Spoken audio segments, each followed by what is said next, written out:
Hey friends, this is Malisar here with another battle report. This is my very first battle report for YouTube that I'm actually using pictures I took during the game.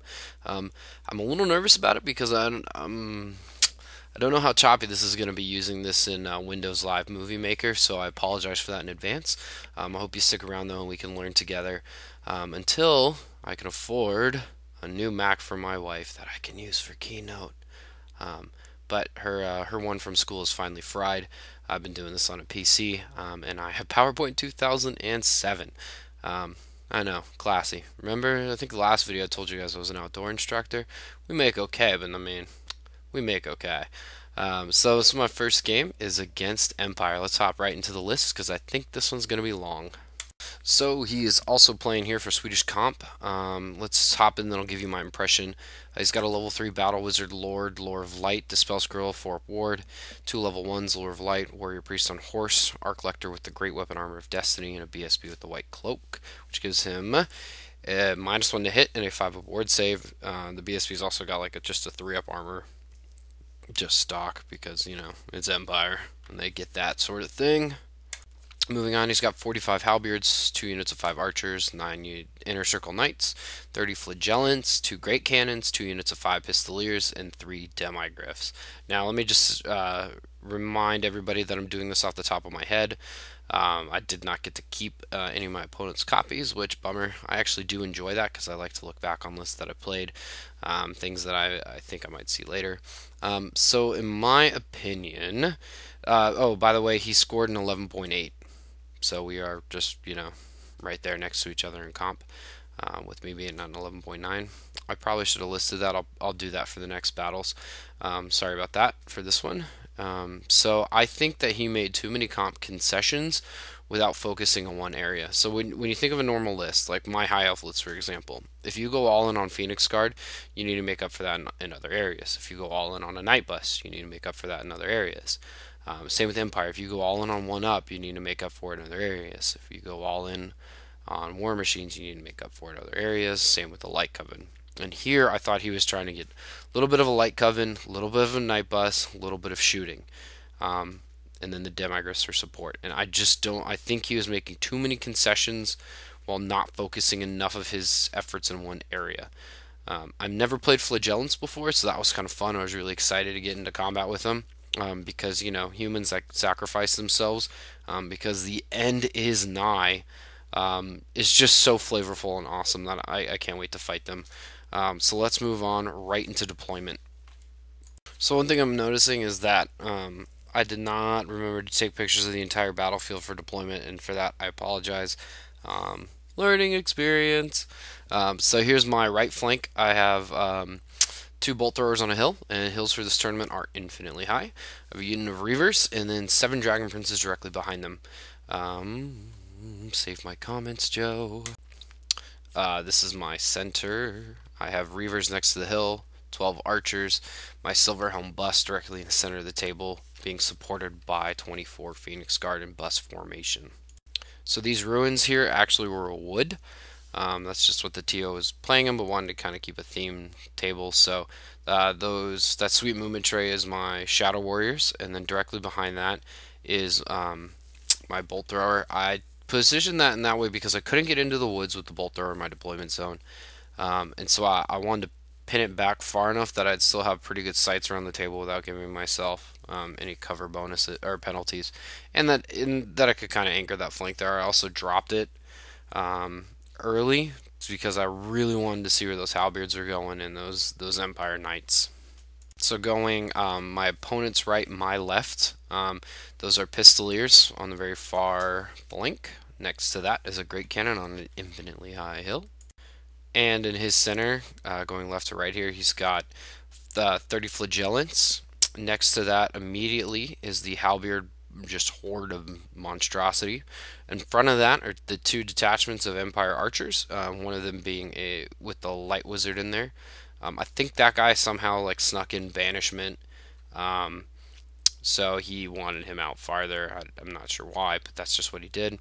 And then next to that is the inner circle Night Bus, the 9 of them with the Warrior Priest.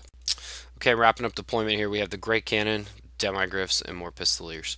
Now, From now on, I promise when I go to tournaments and or play games, I will take a last picture of the field for us to just to look at that together, and I can kind of walk through what I was thinking, why I did what, and just my perception of the battlefield in general. I should also mention here that we're playing Blood and Glory as a bonus victory point objective of extra 500 points. My opponent only has 5 fortitude, and I have 7. 7. I have 7. So I'm pretty solid in Blood and Glory. I actually really enjoy Blood and Glory. They did normal battle line deployment though, so that's okay. That big statue there is an idol of Gork. Um, each table, each game had one arcane architecture that did a couple things. Idol of Gork, for those of you who don't know, lets you re-roll your failed charge distances if you're within 6 inches of it. That's kind of fun. It's not game breaking by any means, but it just adds a little flavor to the table. And coming from the West Coast, I am not that hardcore. I enjoyed Storm of Magic. I really enjoy End Times games, and I just like a little flavor and a little magical fun. So the Idol of Gork's welcome for me there. Now, I think I messed up my right flank just a little bit by having everything so stacked together. One bad panic check could see me just headed for the hills. But other than that, I'm primed for first turn. But unfortunately, my opponent beats me, so Empire are going to go first. Let's move on to the top of turn 1. So I keep wanting to talk about it and I keep forgetting, so I'm going to make sure I add an additional PowerPoint slide to talk about the spells my opponent and I both got for the game. My opponent got pretty much all of the light buffs with Foz, Speed of Light, Light of Battle, and Banishment. 1, 2, 3, 4, 5, and I think he got 1 Shems. Then he had the Battle Warrior Prayers. Now I got Fiery Convocation, Arcane and Forging, and then I also had Soul Quench, which was just dumb. I should never have taken Soul Quench. Should have taken Drain Magic, and Apotheosis. So other than that, I guess I did okay. Choosing my spells. I obviously should have taken Drain Magic, but I just wasn't thinking at the time. I was thinking, oh yeah, I could use Soul Quench to clear a cannon. But Drain Magic's better 9 times out of 10, especially when I'm playing such an augment heavy list and augments that really affect me in close combat, like Speed of Light, Light of Battle, and just Battle Warrior Prayers, because Warrior Priests and their invulnerability to miscasting. But that's neither here nor there. So, Empire turn 1. The Demigryphs move up like so. The Empire Knights shuffle there. The Great Cannons stay stationary. The Pistoliers, after vanguarding, jump up like that to block that flank off. The rest of his army just kind of shuffles in the center here as he's getting ready to engage the my center here. Now, I think this might be a bit of a mistake, so top on turn 1, but I honestly don't know, just because I actually outshoot him even with his cannons.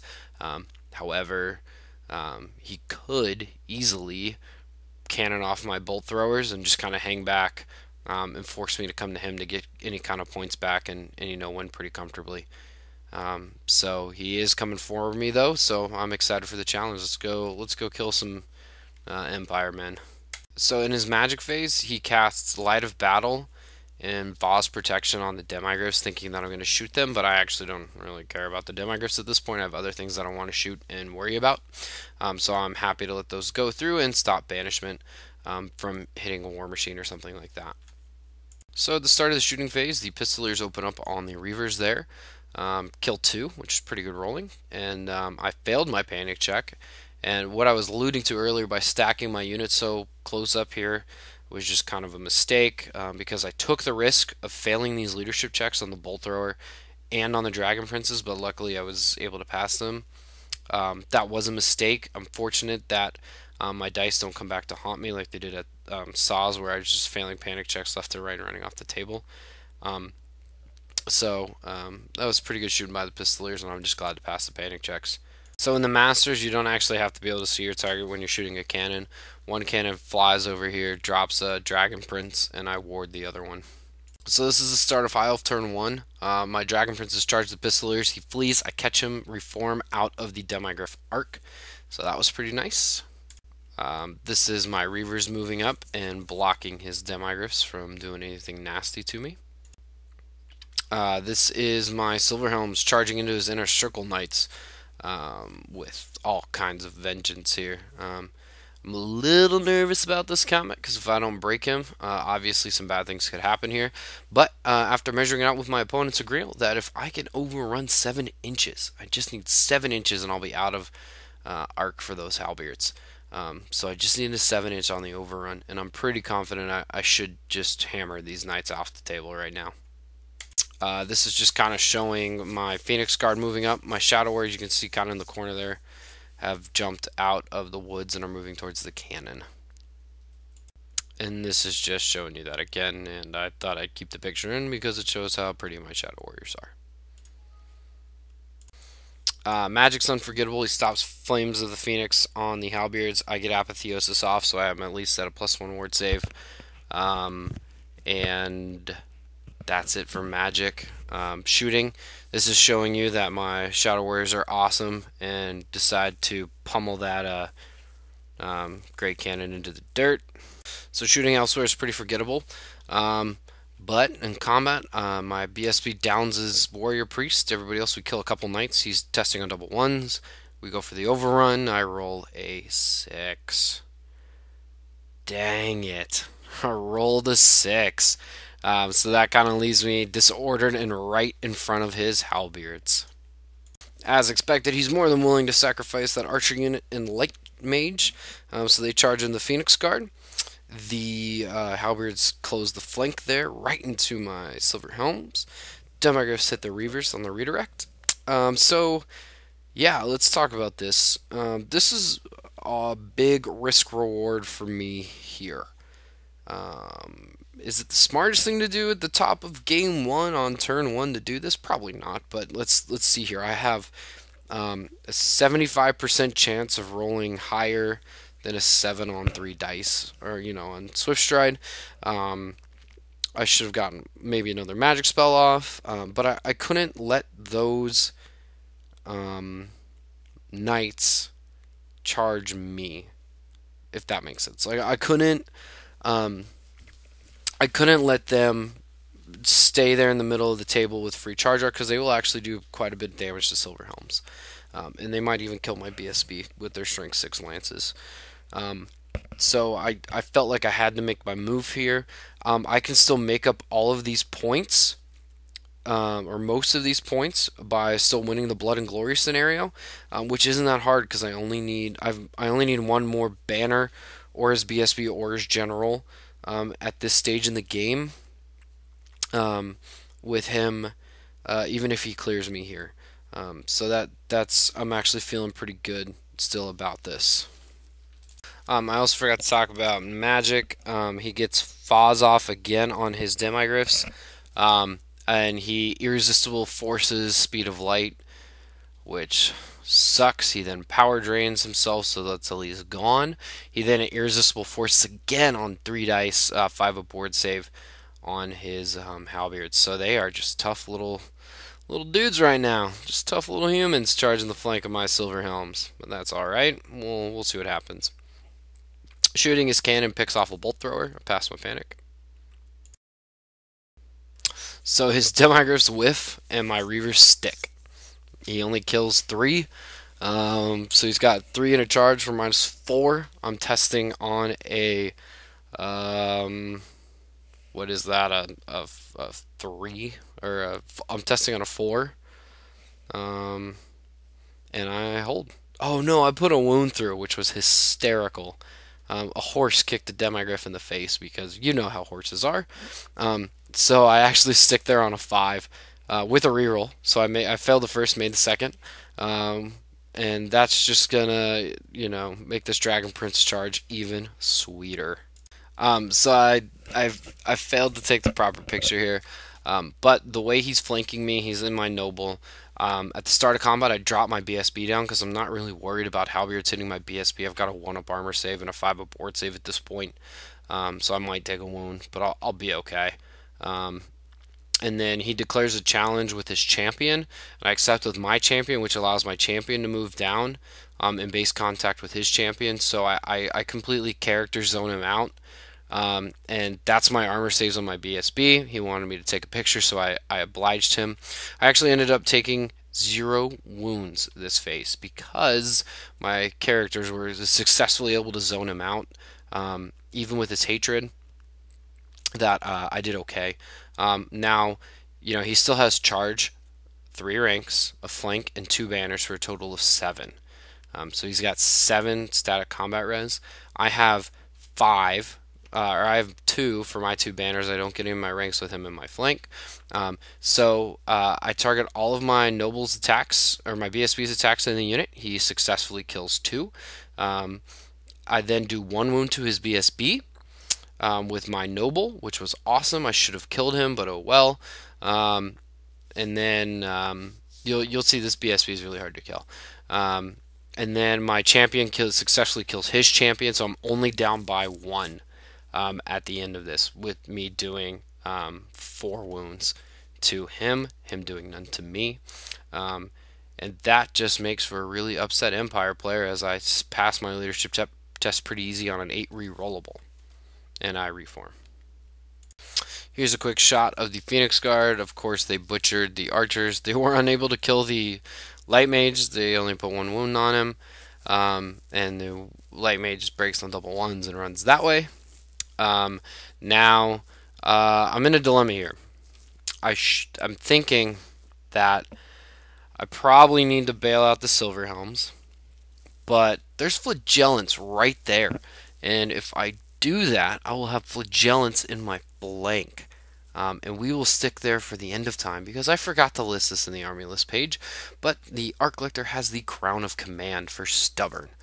So that Empire block is not going anywhere, so I wouldn't be able to break him in my turn, reform quickly to deal with the Flagellants, unless I am stupid lucky, and I am not stupid lucky most of the time.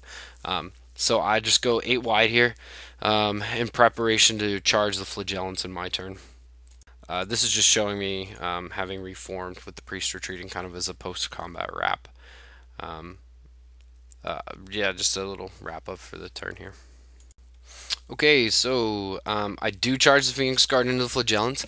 Now again, I'm thinking that it's not worth losing my Phoenix Guard over to bail out the Silver Helms, because I'm playing for the long game here. It's only turn 2 when we're into dedicated combats. My Phoenix Guard probably take 2 rounds to kill these guys, but that should give me plenty of opportunity to reform and do some nasty stuff later on.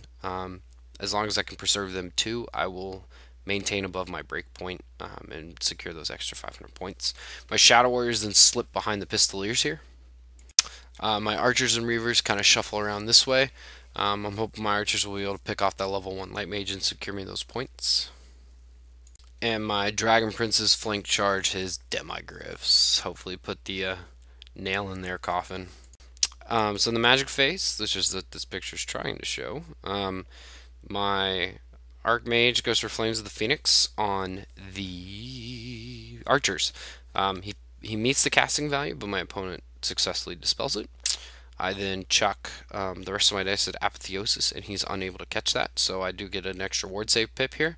In the shooting phase, my Archers down the Light Priest, and that's what that picture is actually showing, because I forgot to take a picture of my really boring magic phase. The shooting phase, my Prince kills 2 of the Pistoliers, the Shadow Warriors kill another 2, and he is running. The last lone champion there failed his panic check. In close combat, I lose another Reaver and 1 Dragon Prince, but I successfully kill 1 Demigryph and do another wound, so I've done a total of 3. He breaks, he runs, and I fail to catch him by an inch, which is bleh. Oh well. So we're hounding him here. And this combat is a bloody one. My Phoenix Guard kills 17 of his Flagellants in 1 round. His remaining... Oh, he sacrificed... How many did he sacrifice? He sacrificed like all 6.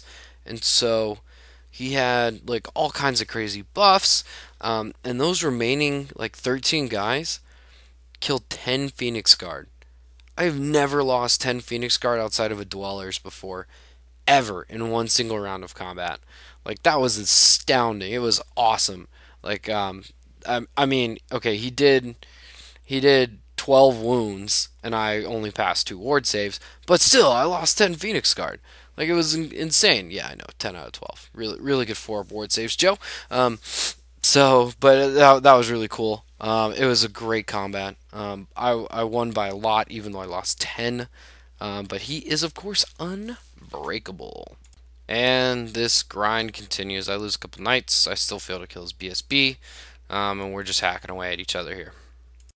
Okay, so we're starting to get kind of like down on time here. So I'm just starting to take pictures kind of when I can.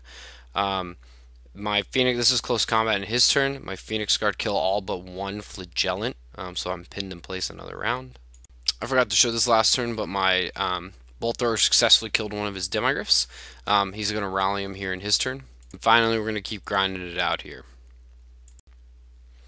Okay, so this is my turn again. I pop my Potion of Strength with my Prince.